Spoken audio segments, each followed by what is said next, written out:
He rapped about his enemies by name, released videos taunting rival gangs, and refused to back down even as tensions reached a breaking point. ShootaShellz was one of Chicago's most outspoken drill artists during one of the city's most violent periods. The feud he ignited through music eventually crossed every line, and when retaliation finally came, it came with over 40 shots fired in broad daylight, leaving injuries so severe that the people who loved him most could barely recognize the man they were looking at. Chicago rappers have long been pulled into deadly street conflicts, and far too often, those stories end in tragedy. There is a reason Chicago earned its reputation as one of America's most violent cities. Over the years, entire neighborhoods became known for relentless gang wars, earning the nickname Chirac. In these streets, fallen rivals are turned into packs, and every new loss only adds another chapter to an endless cycle of revenge. The violence didn't appear overnight. Its roots stretch back decades. To understand why so many Chicago rappers came from neighborhoods consumed by conflict, it is important to go back to the 1950s when the Blackstone Rangers first emerged. That organization eventually evolved into the almighty Black P. Stone Nation, and from there, each generation inherited another layer of bloodshed. Every era seemed to leave behind more enemies, more funerals, and more young people growing up believing that survival depended on picking a side. Children raised in those neighborhoods often followed the same path as the generations before them. The difference was that the old structure slowly disappeared. What replaced it was a younger, more reckless generation with fewer rules and even less organization. As the years passed, Chicago became home to some of the most feared sets in the rap world. Joining one brought respect on the block, but it also came with a price that many would never live long enough to escape. Names like NLMB, 600, 300, PBG, Glow Gang, OTF, and FBG became known far beyond Chicago. Some of the biggest artists to ever represent the city carry real street ties and real scars from the lives they lived. That is why so much of their music feels different. Their lyrics were not built on fantasy. They reflected experiences they had actually survived. To understand how all of it unfolded, each of those sets has its own story. And one of the most influential begins on Chicago's east side with NLMB. Long before the world knew the name Never Leave My Brothers, there was a neighborhood where violence had become part of everyday life. Young kids grew up surrounded by shootings, revenge, and loss. Many of them eventually became the same hardened figures that the next generation would grow up watching. Today, most people recognize the name NLMB because of rappers like Lil Bibby and G Herbo, whose success brought worldwide attention to the neighborhood they came from. But on the streets, NLMB originally stood for the No Limit Muskegon Boys, a powerful alliance created by merging two different sets. That partnership did not happen by accident. Before coming together, both groups were fighting their own battles and struggling to survive against the enemies surrounding them. Eventually, they realized they had a better chance standing together than fighting alone. The roots of No Limit trace all the way back to the Black P. Stone Nation, an organization co-founded by Jeff Fort. After converting to Islam, Fort renamed the organization El Rukn and adopted the name Prince Malik. Years earlier, Jeff Fort had transformed the Blackstone Rangers into the almighty Black P. Stones. The letter P was meant to represent peace, prosperity, people, and power. But life on the streets looked nothing like those ideals. The organization developed a fearsome reputation throughout Chicago.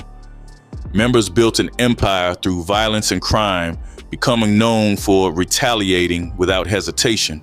Their influence spread through entire neighborhoods, pulling countless young people into gang life while leaving a growing trail of blood behind. As time passed and the violence continued, leadership gradually shifted to a new generation.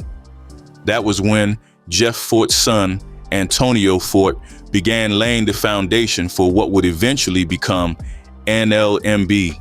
His focus was controlling a section of Chicago's east side that earned the nickname Terror Town, covering the area around 75th to 79th Street. The neighborhood had become so dangerous that many parents were afraid to let their children play outside. But like so many before him, Antonio Fort never escaped the streets. On March 28, 1977, after being reported missing for nearly 3 weeks, his body was discovered floating in Wolf Lake along the Illinois-Indiana border. He had been shot multiple times. Investigators identified him through his clothing, braided hair, and several distinctive gang tattoos, including a 5-point star associated with El Ruken. The medical examiner ruled his death a homicide, but the person responsible was never identified. Even after Antonio's death, the Fort family's influence on the neighborhood did not disappear. Years later, Jeff Fort's nephew, Eric Fort, stepped into a leadership role, and Terror Town continued sinking deeper into chaos. Unlike many before him, however, it was law enforcement, not rival gangs, that finally brought his run to an end. Beginning in September 2010, investigators launched a major undercover operation known as Terror Town 2. Surveillance teams spent months documenting open-air drug markets and gang activity throughout the neighborhood. The footage showed lines of customers waiting openly to buy narcotics, giving authorities a clear picture of how the operation worked. By 2011, federal agents and Chicago police moved in. Eric Fort, also known as Eric Gothrow or Righty, was arrested alongside several other high-ranking members. During a later press conference, investigators revealed surveillance footage from a drug market operating near 79th Street and Essex Avenue. Members referred to the location as the Pow Wow line, using Pow Wow as code for heroin. Authorities estimated the operation was generating roughly $15,000 every single day. The investigation ended with 15 arrests and additional warrants issued for other members. But removing the leadership created a new problem. With the old guard gone, the organization fractured. Different neighborhoods began operating independently, and local block cliques started building their own identities. That power vacuum created the perfect conditions for No Limit to emerge.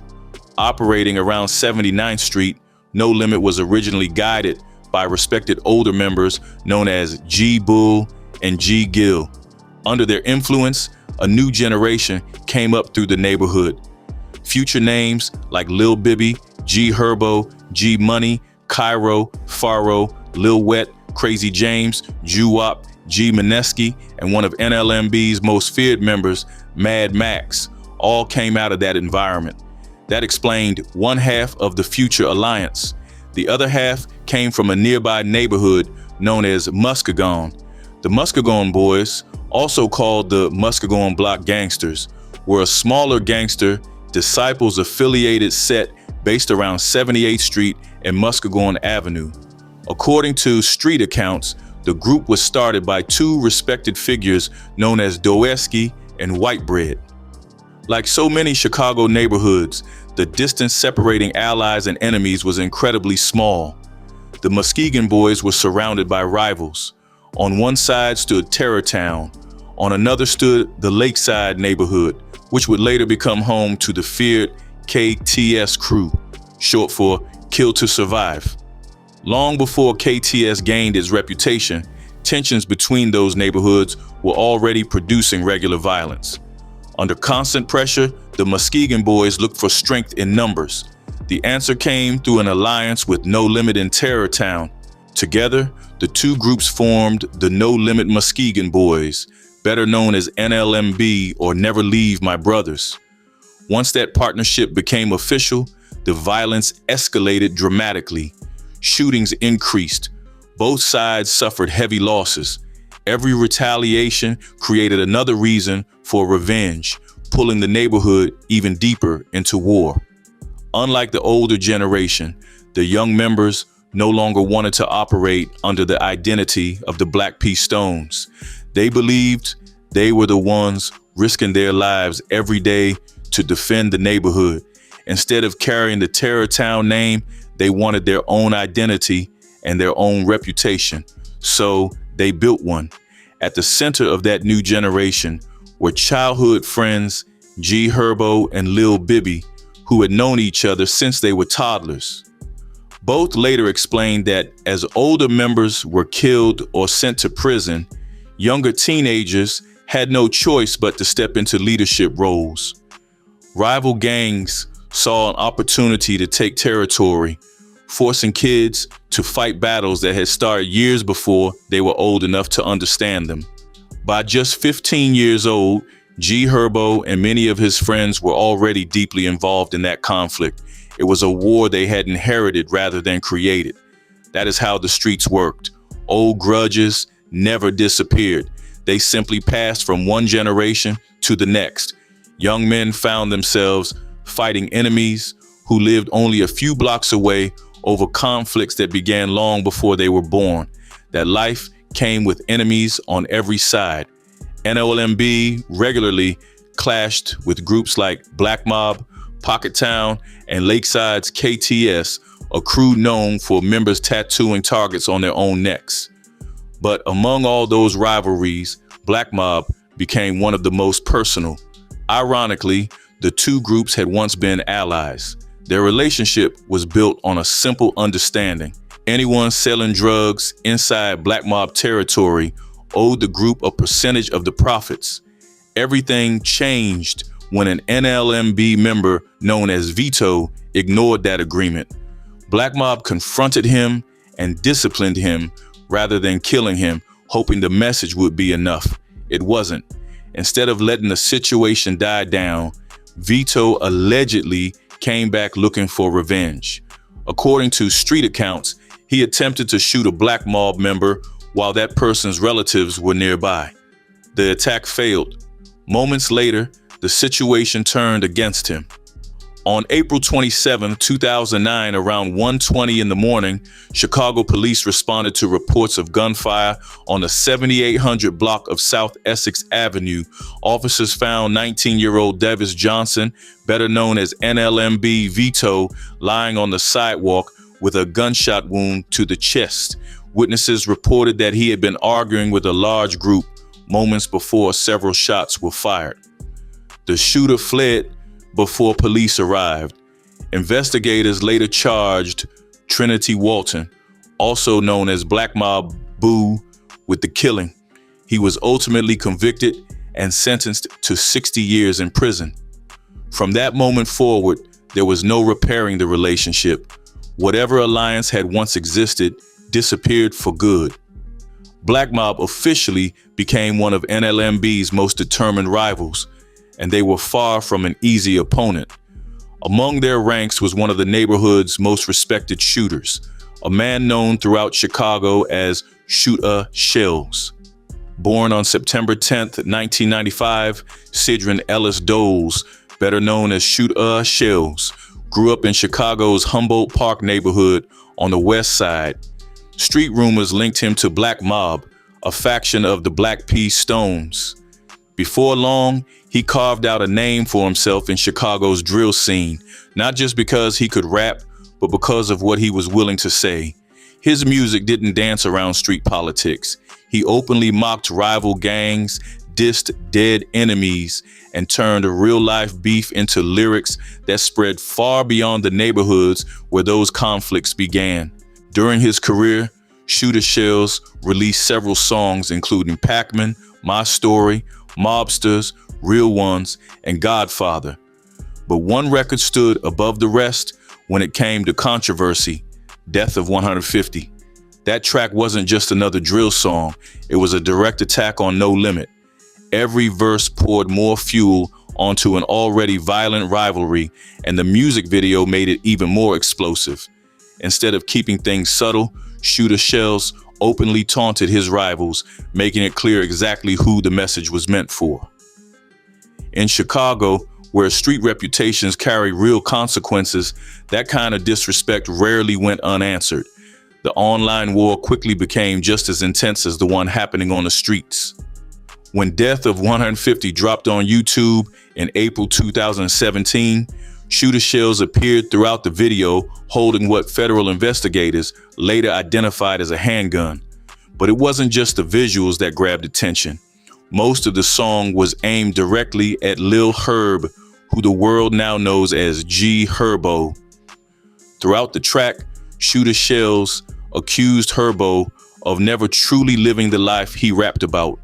He painted him as someone who stayed away from the neighborhood because he feared the people still living there. Whether those claims were true or not didn't really matter. In Chicago's drill culture, public disrespect like that demanded a response. It didn't take long before one arrived. G Herbo and Lil Bibby answered with their own record, Got 'Em Sick. Rather than ignoring the diss, they threw one right back, making it clear that anyone looking for smoke already knew exactly where to find them, around 79th Street and Essex. Instead of backing down, ShootaShellz pushed things even further. One of his most talked about lines referenced Kobe, one of G Herbo's closest childhood friends who was killed in August 2013. It wasn't just another diss. It was a deeply personal shot aimed at someone Herbo had publicly mourned for years. For people following the feud, there was no misunderstanding the message. Lil Bibby answered in his own way. His lyrics made it clear that crossing the gang could have deadly consequences. The verses painted the picture of someone surrounded by loyal shooters who could handle problems at a moment's notice. Whether listeners took the bars literally or as rap bravado, the message landed exactly as intended. G Herbo carried a different approach. In his Hot Nigga freestyle, he reminded listeners that before music changed his life, he had already earned respect in the streets. He acknowledged having people around him willing to ride, but also made it clear he wasn't afraid to stand on his own. Even after finding success, he claimed Essex remained home. Meanwhile, ShootaShellz and the rest of Black Mob continued raising the stakes. Their lyrics became increasingly direct, even mentioning several deceased No Limit members by name. Investigators later pointed to those references as evidence that the songs were rooted in an actual street conflict rather than fictional storytelling. One of those names was believed to reference Jamal Harris, known as Rock, who was killed during a shooting outside a South Shore liquor store in 2012. The attack claimed 2 lives and left 5 teenagers wounded. Another was Jacoby Herring, better known as Kobe, who was shot and killed in August 2013 near 79th Street and Yates Boulevard inside the area known as Terrortown. Earlier that same year, the Chicago Tribune had featured Herring in a report about a police program that used computer algorithms to identify people considered at the highest risk of becoming victims of gun violence. Tragically, he was already on that list before he was killed. The third name was Fazon Robinson, known as Fazo, who lost his life near 79th Street in 2010. While No Limit was busy trading shots with ShootaShellz and Black Mob through music, another dangerous rivalry was growing just a few blocks away. That conflict centered around 2 brothers who had built terrifying reputations of their own, KTS Vaughn and KTS Drare. Following in the footsteps of their father, both brothers became feared figures on the East Side. According to street accounts, they were heavily involved in attacks against NLMB members.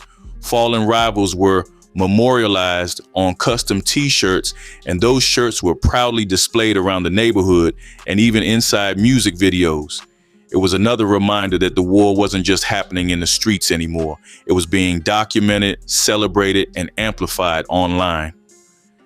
Eventually, both brothers met violent ends themselves.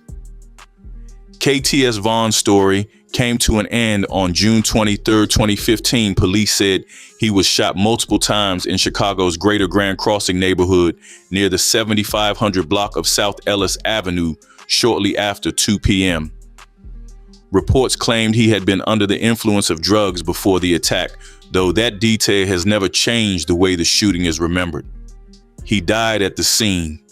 For nearly 3 hours, his body remained on the sidewalk beneath a white sheet while detectives processed evidence.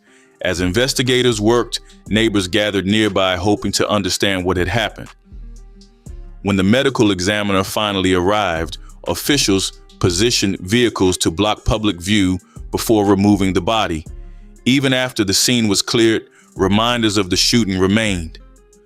Firefighters washed blood from the pavement, and one nearby resident continued scrubbing the sidewalk himself, trying to erase the stains left behind. No one has ever been officially charged with Vaughn's murder. Still, many people in Chicago immediately pointed toward NLMB. Much of that speculation came from activity on social media. Around the time of the killing, NLMB member Mad Max, also known as C-Money, changed his Instagram bio to read, "Big No Limit Da Smoker."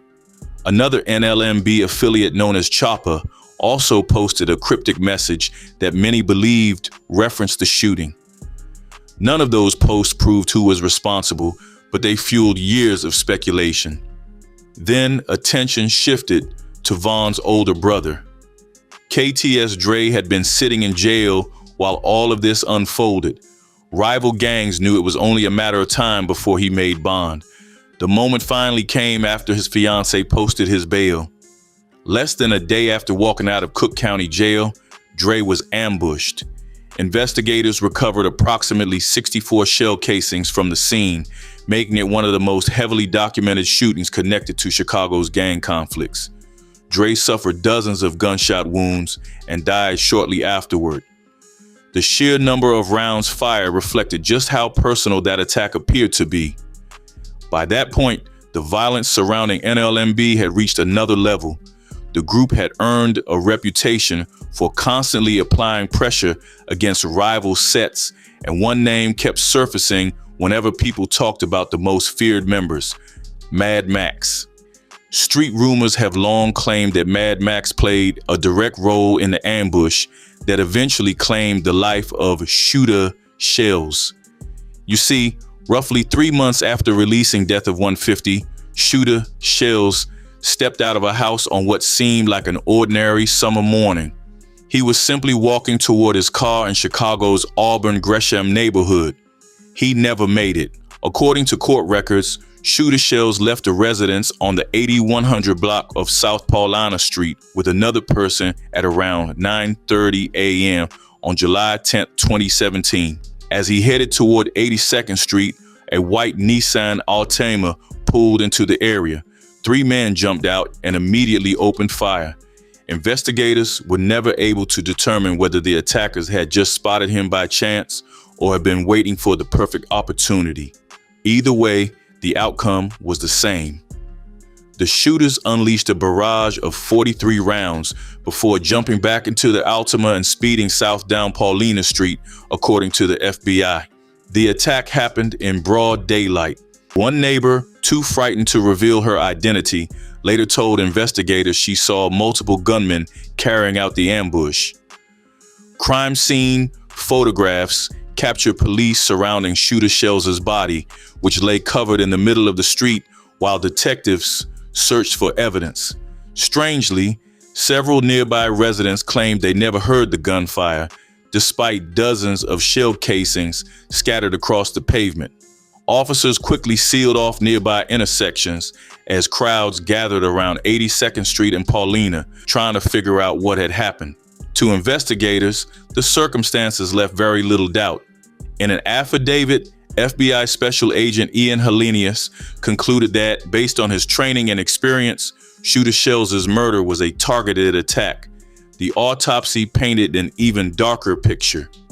ShootaShellz had been struck multiple times across nearly every part of his body. Bullets hit his head, chest, right arm, right thigh, right foot, right calf, and buttocks. He also suffered graze wounds to his left forearm and right wrist. It was an execution. Yet, outside of Chicago and a handful of hip-hop media outlets, the killing barely made national headlines. On that same day alone, 13 people were shot across the city. 2 of them, including ShootaShellz, lost their lives. His murder became another statistic in a city that had grown painfully familiar with scenes like this. Law enforcement viewed the shooting as another example of the retaliatory violence consuming Chicago's streets. Many of these conflicts no longer started over territory or drug markets alone. Social media had become another battlefield where insults, music videos, and online posts could quickly spill back onto the streets with deadly consequences. The tragedy became even harder to ignore because of something ShootaShellz had said only weeks before his death. Less than a month earlier, he sat down with a hip-hop video blogger and openly spoke about the violence consuming his neighborhood. During the interview, he admitted that the shootings would never stop unless both sides decided to end the cycle themselves. As long as people kept seeking revenge, he believed the bloodshed would simply continue. Sadly, his prediction proved true. The cycle never stopped. Not long after ShootaShellz was killed, NLMB's feared enforcer, Mad Max, also lost his life. In 2021, Lakeside member Terrell Webb, better known as KTS Hell Rel or Big Lakeside, was arrested in connection with his murder. Then another major twist surfaced.